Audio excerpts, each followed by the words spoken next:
For years, people have asked the same question. How in the world does a crab have a whale for a daughter?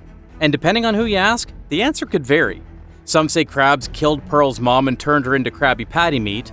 Others say her real dad is locked away in prison. And then there's the idea that Pearl isn't his daughter at all, she's just adopted. But let me tell you, you're missing the real story. Because the actual answer isn't some crazy conspiracies, it's something much more grounded and tragic. Because once you see the clues, you'll realize the truth has been hiding in plain sight this whole time. Now, Pearl's real mom is the biggest unsolved mystery in SpongeBob. She's never been seen, never been named, and yet her shadow lingers over almost every episode she's connected to. But what do we actually know about Pearl's mom? First off, we know exactly why Pearl is a whale. Hillenburg directly answered the very question. He said, and I'm paraphrasing here, that he wanted each main character in SpongeBob to be a different kind of sea creature. Sponge, starfish, squid, squirrel, crab, whale. It was a deliberate choice for diversity in the cast. There's also another confirmation that we get about Pearl's mom, but not in the show. In the SpongeBob trivia book, an early staff writer David Fain wrote, "She's a whale, you see? Takes after her mother that way." Now, most fans would just assume that line is referring to the fact that Pearl resembles her mother physically, which is a whale too. But I think this line also indicates the fact that Pearl resembles her mother as someone who loves to spend money on luxury and is basically expensive to maintain. More on that later. Now here's where it gets interesting. We do know Mr. Krabs fought in a war. In the Krusty Krab training video, the narrator flat out says, "After the war, Krabs stayed secluded in a deep depression." That detail has fueled the fan theories about Krabs being a killer or a cannibal. That somewhere around the war, he had the experience of killing a whale. But think about it another way. Anyone who knows veterans or has family who served understands one thing. Coming back from war isn't simple. You don't just flip a switch and go back to normal life. The scars stick with you. The silence after the battle could feel heavier than the fight itself. And a lot of vets spend years, even decades, trying to recover. So imagine Krabs, fresh out of the Navy, alone, depressed, and penniless. What would it take to pull him out of that spiral? Because I don't think opening Krusty Krab alone is enough. It had to be something deeper, enough to make him believe in life again. That's where Pearl's mother comes in. And here's the smoking gun. According to creative director Vincent Waller, Hillenburg confirmed that they had a whole episode planned to finally introduce Mrs. Krabs. This is planned to air sometime in the Golden Seasons. It was going to be a two-parter explaining her backstory and Pearl's origins. But they chose to shelve it, because Hillenburg believed the Pearl mysteries were sometimes better left unanswered. He wanted Pearl's mom to stay an enigma until he found the right moment to reveal her properly.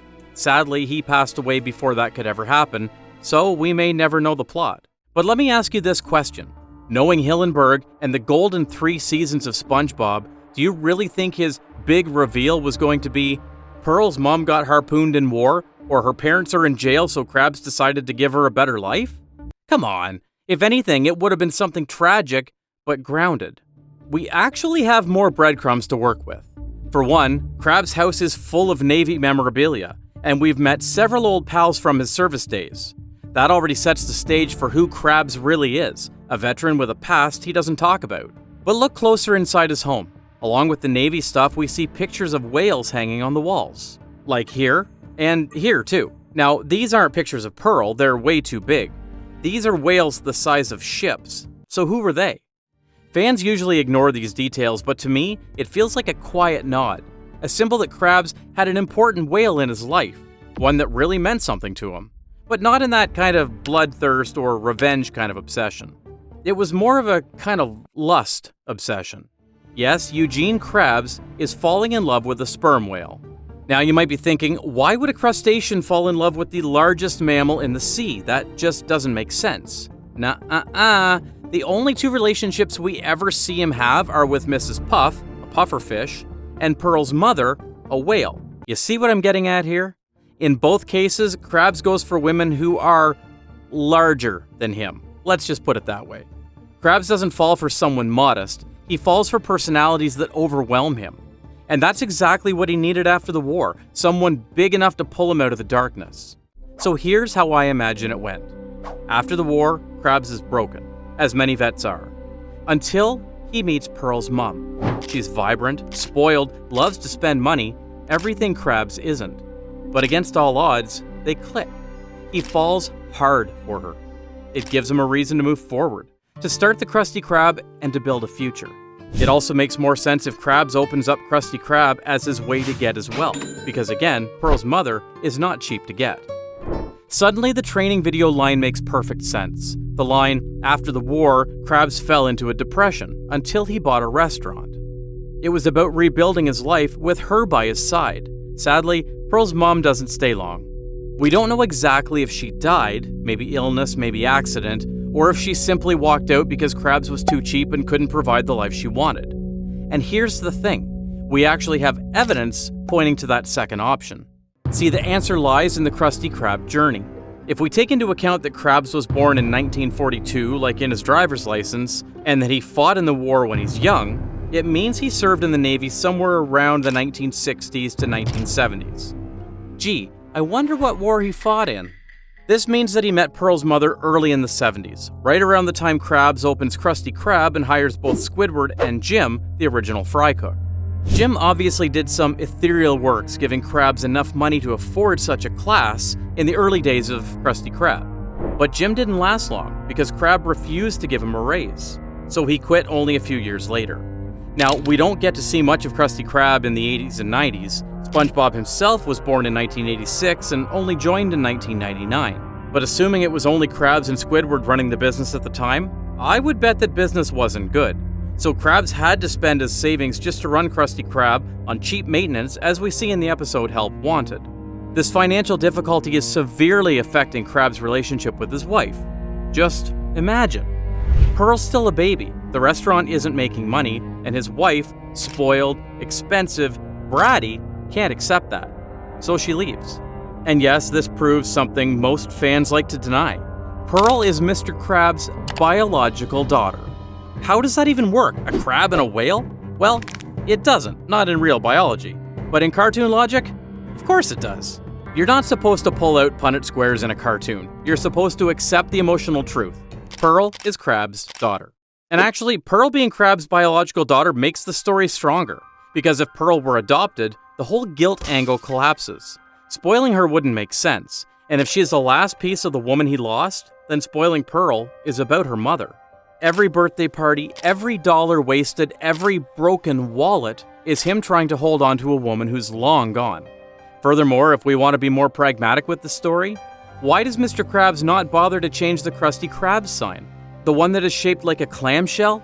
Well, you could say he's just saving money, but I think that sign is his tribute to Pearl, because as we all know, pearls come from clams.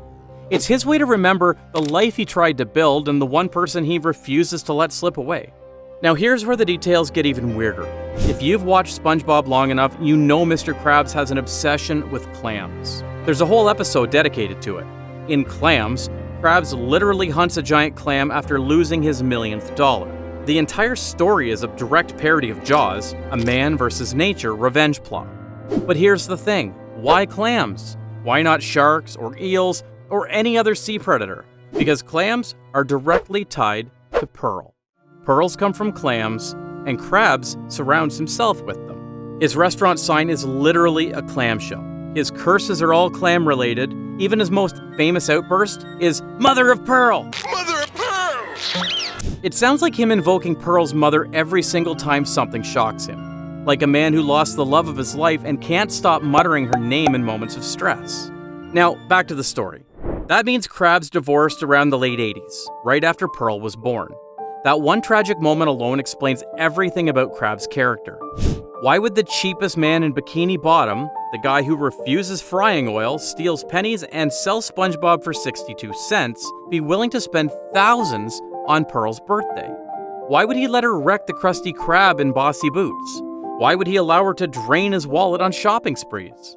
Because by spoiling Pearl, Krabs manages to fulfill what he couldn't to her mother. It's the only way to keep from losing everything all over again. This tragedy also explains why Krabs tried to date Mrs. Puff by showering her with money to show his affection and Krusty love. In Krabs' eyes, spending money is the only way he knew to show his love. Fans want to believe Krabs is a murderer or a villain or a monster, but the truth is, Krabs is just a father carrying the weight of war, heartbreak, and grief. He lives haunted by a woman we never met. His house is covered in whale pictures. His curses call her name. And his daughter is both his greatest joy and his deepest reminder of the love he couldn't keep. And honestly, it's such a sad story. At the end of the day, all these theories about Pearl, cannibalism, jail dads, sugar daddy, they're fascinating. They make for great creepypastas, but the truth is much more heartbreaking. Hillenburg wasn't building SpongeBob around serial killers or prison dramas. He was building a cartoon that could be weird, funny, and sometimes unexpectedly heartfelt. And when you put the real clues together, the story we get is much simpler. She's just a girl who takes after her mom. And her mom was probably a larger-than-life whale who either passed away too young or left Krabs because he was broke. Which leaves Krabs as a single father trying to raise a daughter who reminds him of everything he lost. So while we fans keep chasing conspiracies, the reality is already a tragedy. And maybe that's why Hillenburg shelved the episode. This mystery would hurt much more than the "Have you seen this snail" episode. But hey, that's just one more lost story solved. There's another story we already covered, one that looks like a silly kid's tale at first, but once you realize what it's actually saying, it changes the way you see the episode forever. I'll see you in the next dive.